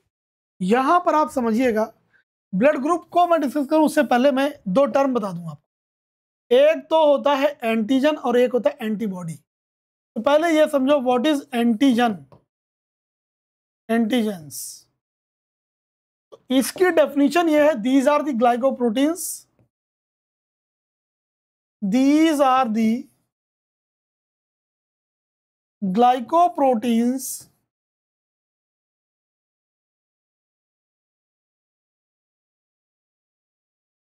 present on the surface of the RBCs। और इनके 2 टाइप होते हैं, main these are mainly two types, वैसे तो और बहुत से टाइप है। एक तो ए होता है, दूसरा बी होता है, और दोनों प्रेजेंट है तो ए बी हो गया, नहीं प्रेजेंट है तो ओ हो गया। अब मैं बात करता हूं एक टर्म की, दैट इज एंटीबॉडीज। एंटीजन जो होता है ना, एंटीजन, उसके अगेंस्ट एक प्रोटीन बनती है,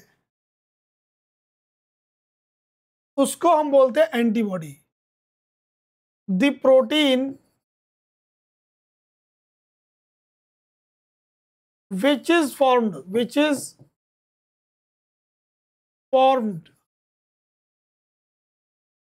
against the antigen called antibodies। ये भी दो टाइप की हो गई, एक ए टाइप और एक बी टाइप। अब जो ब्लड ग्रुप बोलते हैं ना, एक्चुअली वो क्या चीज है वो देखो, अब बात आएगी आपको समझ में।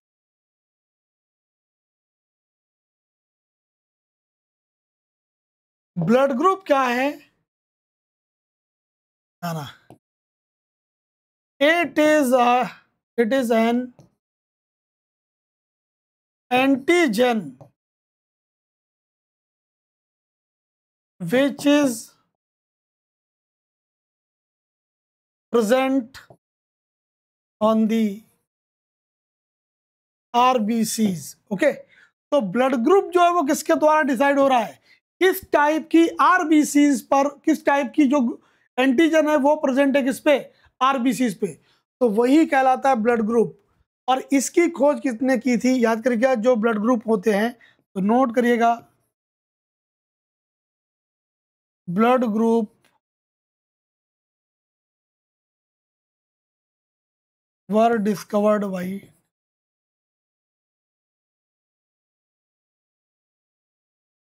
है ना, इसको किसने डिस्कवर किया था, देखिए, blood group were discovered by, तो बात करें इसकी तो blood group is discovered by, बहुत फेमस साइंटिस्ट हैं, नेम है कार्ल लैंड स्टीनर।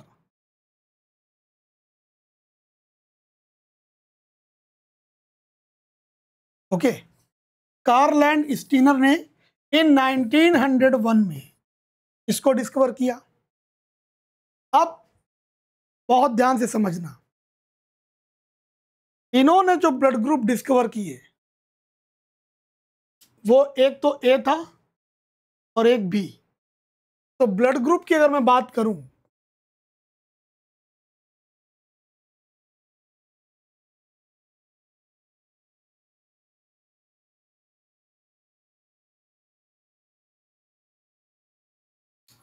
एक तो ब्लड ग्रुप ए हो गया,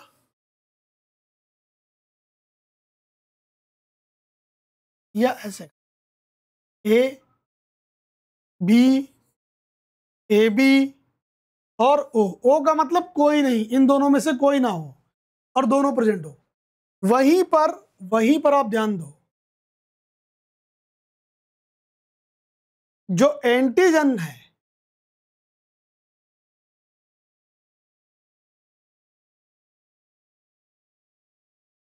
उसको भी जानो, एंटीजन, और उसमें प्रेजेंट एंटी बॉडीज। एक बड़ा इंपॉर्टेंट बात बता दूं मैं आपको, देखिए, एंटीजन तो जो है वो present on the surface of RBCs है, लेकिन एंटीबॉडीज की बता दूं तो याद रखिएगा, these are present, these are found in the blood plasma, where in the blood plasma। okay, देखो, अब अगर एंटीजन ए है तो इट मीन्स व्हाट, इसके अंदर जो वो ब्लड ग्रुप ए है, इसका मतलब क्या है, इसमें जो एंटीजन है वो कौन सा है, ए एंटीजन है। और वहीं पर जो एंटीबॉडी होगा, जो एंटीबॉडी होगा वो इसमें बी एंटीबॉडी होगा, टाइप बी, अगेंस्ट, मतलब इसके अपोजिट एंटीबॉडी होगा। बी में जो ब्लड ग्रुप होगा, वो जो बी ब्लड ग्रुप है उसमें जो एंटीजन है that is B antigen.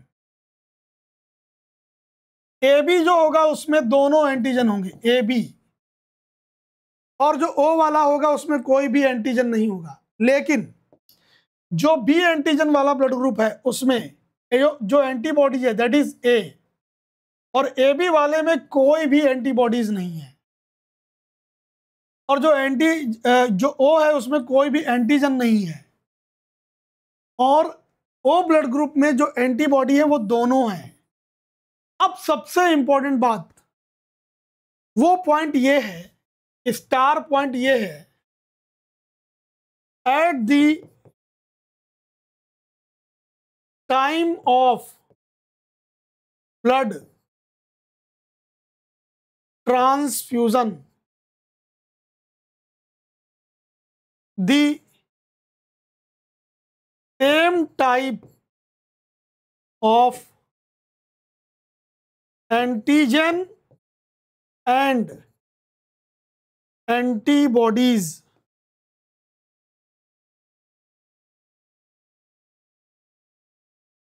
should not collide, मतलब इनका एक साथ ट्रांसफ्यूजन नहीं कर सकते, सेम टाइप की एंटीजन और एंटीबॉडीज नहीं मिलनी चाहिए, नो, ये कॉम्बिनेशन नहीं कर सकते हो। यही रीजन है कि ब्लड ग्रुप जो ए है उसको आप बी का ब्लड नहीं दे सकते, और ना ही ए बी का दे सकते हो, नहीं दे सकते, क्योंकि ए बी का दोगे तो भी ध्यान दो उसके पास में क्या है, ए का दोगे तो उसके पास ये आ जाएगा, बात समझ रहा।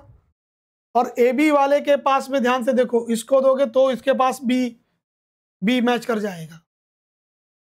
अब सबसे बड़ी बात क्या है, देखो, अगर आप ए बी, देखो जैसे ये ए बी को ए दे दो, ए बी को बी दे दो और ओ दे दो, तो ये रिसीव सबका कर लेगा। क्यों? ए बी के पास में कोई भी, ध्यान दो यहां पे, कोई भी एंटीबॉडीज नहीं है, तो ये क्लंपिंग नहीं कर पाएगा। क्लंपिंग का मतलब होता है आरबीसीज का अपने एक दूसरे के ऊपर बैठ जाना,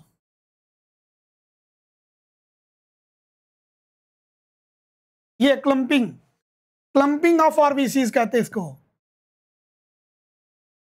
क्लंपिंग ऑफ आरबीसीज। अब ये क्यों खतरनाक है? रीजन ये है कि कई सारे जो आरबीसीज है वो एक दूसरे पर एक्यूमुलेट हो गई, तो जो टोटल आरबीसीज थी उनका जो एरिया है वो रिड्यूस हो गया, जिससे क्या होगा, इसकी जो ऑक्सीजन कैरिंग कैपेसिटी है वो रिड्यूस हो जाएगी, तो ऐसे पेशेंट की डेथ हो जाएगी। तो सेम टाइप का ब्लड ग्रुप चढ़ने लगा, ए वाले को ए या बी। फिर ये पाया गया कि क्या कर सकते हैं भाई, आप ये भी कर सकते हो कि अगर ओ वाले का आप चाहो तो सबको दे सकते हो, क्यों? इसमें किसी प्रकार की एंटीजन नहीं है, दे दोगे तो ये किसी से क्लाइंब नहीं करेगा। क्यों नहीं करेगा? क्योंकि इसमें एंटीजन है ही नहीं। इसीलिए ओ को यूनिवर्सल डोनर और ए बी को यूनिवर्सल रिसेप्टर कहा गया। लेकिन क्या हुआ, लगभग आफ्टर 40 इयर्स एक और बड़ी इंपॉर्टेंट एंटीजन की डिस्कवरी हो गई, that is called RH factor. अब देखो, जब RH factor which is antigen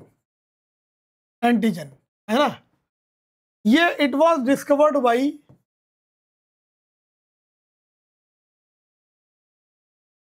एक तो कार्ल एंड स्टीनर तो थे ही,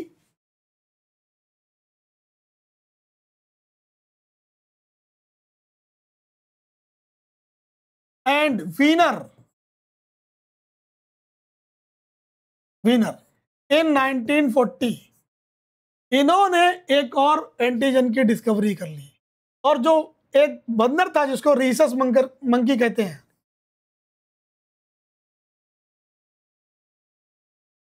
इसके इन्होंने ब्लड में इसकी डिस्कवरी की। फिर इन्होंने देखा कि ये जो प्रोटीन है ये कई ह्यूमंस की आरबीसीज पर भी पाया जाता। तो if this factor is present in the blood group of humans on the RBC, वो कहलाते हैं पॉजिटिव। इफ एब्सेंट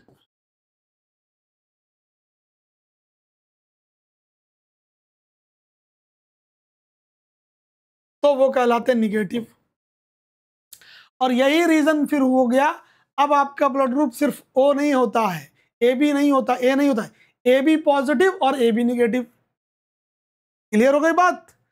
अगर किसी भी पर्सन के ब्लड ग्रुप में ये वाला फैक्टर प्रेजेंट है तो वो कहलाएगा पॉजिटिव, और अगर ये वाला एंटीजन एब्सेंट है वो कहलाएगा निगेटिव। अब एक बात याद रखना,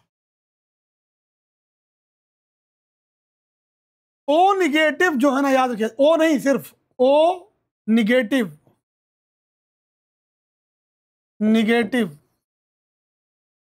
blood group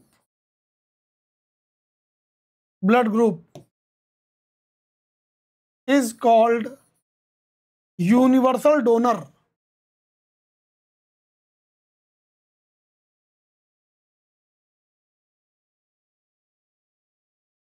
Okay, in the same way AB positive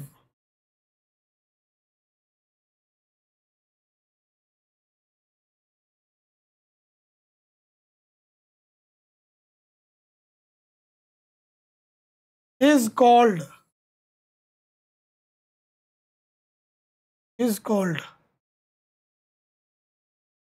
universal receiver.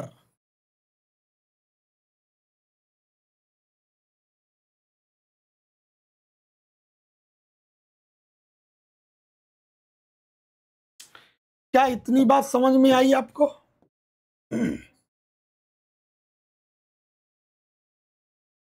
ठीक है, तो ये बात आप ध्यान रखो।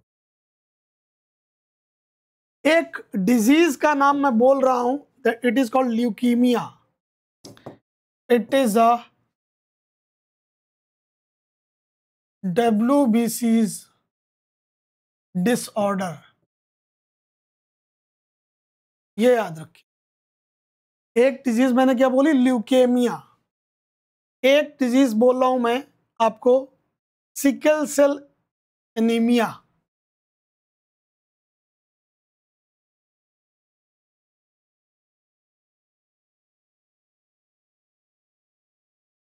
Sickle cell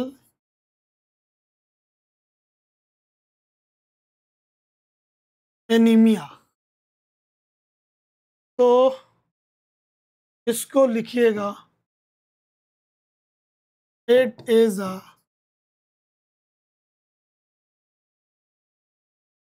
sickle shaped of RBCs,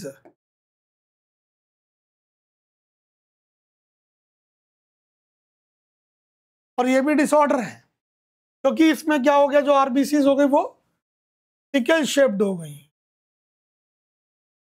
तो इससे क्या हुआ, इनका जो एरिया वो रिड्यूस हो गया है, और इनके जो है ना आर्टरीज में स्टक करने की, फंसने की बहुत प्रॉब्लम है। एक और डिसऑर्डर बता रहा हूं,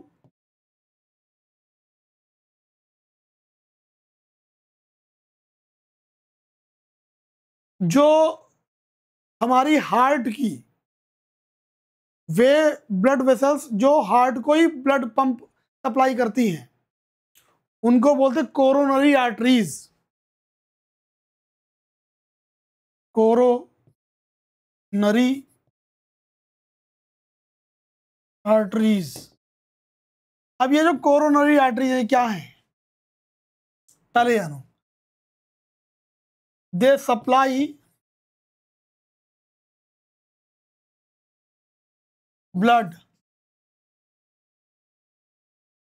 from heart to heart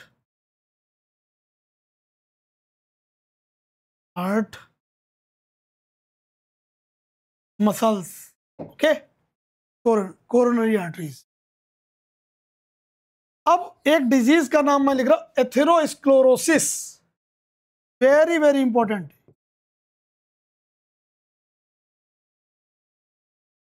atherosclerosis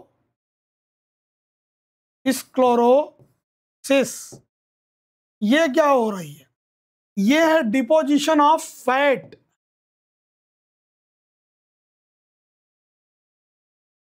deposition of fat into the coronary arteries. और जो लीड करेगा क्या? हार्ट अटैक को. Failure of cardiac cycle. Is it? तो याद रखिएगा, ये जो है ना, बहुत ही आज के टाइम में जितना जंक फूड हम ले रहे हैं उसमें जो बैड कोलेस्ट्रॉल है जिसको बोलते हैं, या जो लो डेंसिटी लाइपोप्रोटीन जिसको बोलते हैं, ऐसा कोलेस्ट्रॉल जो कि सैचुरेटेड फैटी एसिड से मिलके बना है या एनिमल फैट से, वो कहीं ज़्यादा जो है वो नुकसान कर रहा है हमारी बॉडी. और ये आज के समय में लीडिंग प्रॉब्लम्स हैं. दूसरा, हाइपरटेंशन, एंजाइटी, ये सब चीजें क्या लीड कराती हैं? हाई ब्लड प्रेशर को. तो जिसको हम लोग कार्डियक स्ट्रोक बोलते हैं ना, कार्डियक स्ट्रोक का मतलब ये होता है कि कार्डियक साइकिल का फेल हो जाना, जो पंपिंग ऑफ हार्ट है इसका स्टॉप हो जाना, रिदमिक जो प्रोसेस है कंस्ट्रक्शन और डायलेशन की हार्ट की, इसका रुक जाना. तो हार्ट अटैक के बहुत बेसिक सिम्टम्स बता रहा हूं मैं. जब आने को होता है उससे पहले क्या होता है? एंजाइटी बहुत बढ़ जाती है, पर्सपाइटिंग होने लगती है, चेहरे पसीना बहुत तेज आने लगता है, एक एक्यूट पेन हार्ट में लेफ्ट साइड में होगा जो कि ट्रेवल करेगा फ्रॉम हार्ट टू जो पाम है लेफ्ट हैंड की. Shifting pain, note down, running shifting pain. और ऐसे में व्यक्ति को जो है आप इमीडिएट, अगर फर्स्ट आवर जो होता है which is called golden hour, अगर आप कार्डियक ट्रीटमेंट देते हैं तो पर्सन बच जाता है. कभी इग्नोर ना करें. आज के टाइम में बहुत से केमिकल्स ऐसे हैं जो हार्ट बीट को रेज करते हैं. साथ ही याद रखिए, जो एंजाइटी है, जो बेचैनी होती है, ऐसे थॉट्स जो पर्सन की हार्ट बीट बढ़ाते हैं, ब्लड प्रेशर को रेज करते हैं, जैसे कि बुरी बातें, निगेटिव थॉट्स, ये बहुत मेजर रीजंस बनते हैं हार्ट अटैक के. तो जितना हो लाइफ, मतलब लाइट लाइफ हो आपकी, बहुत फ्री माइंडेड हो करके रहिए. बहुत ज़्यादा अर्निंग या जैसे जो इकोनॉमिक बर्डन्स हैं इनसे दूर रहें, हेल्दी लाइफ रहेगी. मैं बता दूं आपको, यंग एज में मैंने अभी रिसेंटली जो रिपोर्ट्स आ रही हैं उनमें मतलब नंबर ऑफ केसेस ऐसे हैं जो यंग एज के पर्सन्स को कार्डियक स्ट्रोक आए हैं.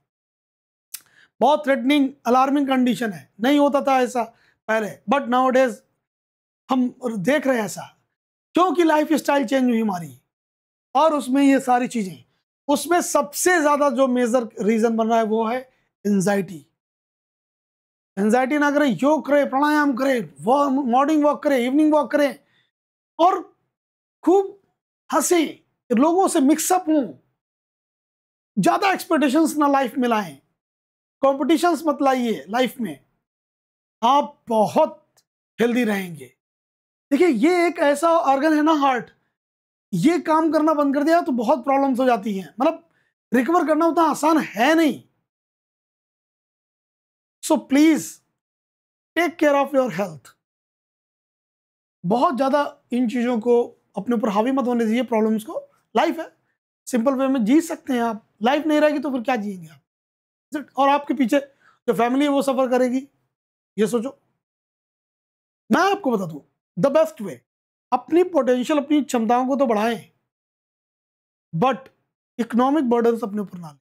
कोशिश करें लिमिटेड चीज़ों को रखें, तो इन सब चीज़ों से बच सकते हैं। तो friends, this is all about this chapter that we discuss today. कोई चीज़ हो अगर इसमें ऐसा कोई part that which you want to discuss with me, please मेरे लाए नोटिस में, और उन चीज़ों को हम लोग डिस्कस करेंगे वन बाय वन। ओके, तो हम लोगों ने काफ़ी कुछ डिस्कस किया इस चैप्टर में, और कोई पॉइंट होगा तो उसको भी डिस्कस करेंगे। बस इतना ही। Thank you.